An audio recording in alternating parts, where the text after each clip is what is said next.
In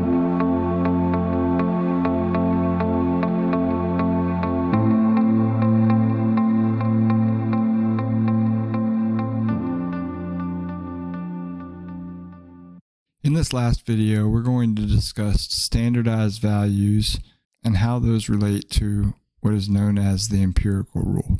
In our discussion of standardized values, let's revisit our example where we have the sales prices of 10 houses in thousands of dollars.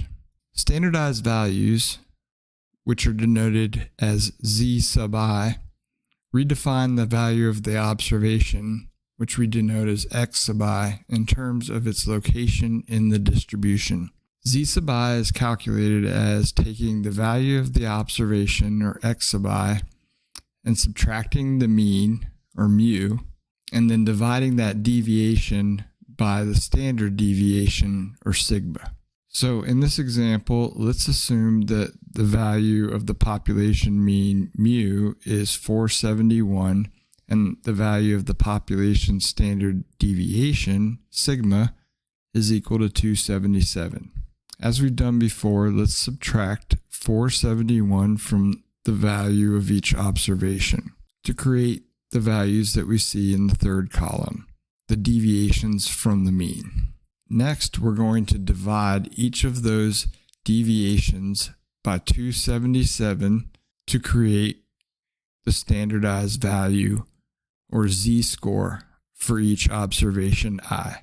The z-score indicates how many standard deviations the observation is from the mean, where positive z-scores indicate the observation is above the mean, and negative z-scores indicate the observation is below the mean. In addition, the magnitude of the z-score indicates the distance from the mean, with larger values being further away from the mean. Now, z-scores are really useful when they're compared across different distributions.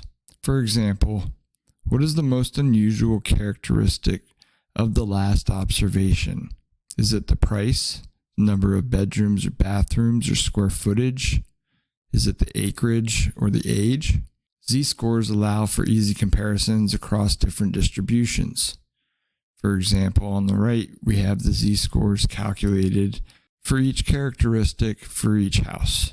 Looking at the last house in the sample, across all of the characteristics, we can easily see that the age of the house has the largest z-score in absolute value.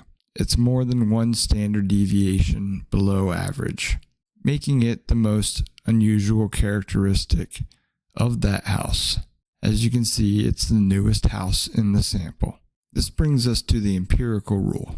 So if we're talking about a normal distribution, that is a bell curve that is symmetrically distributed around the mean, then more than 68% of the observations should lie within plus or minus one standard deviation of that mean.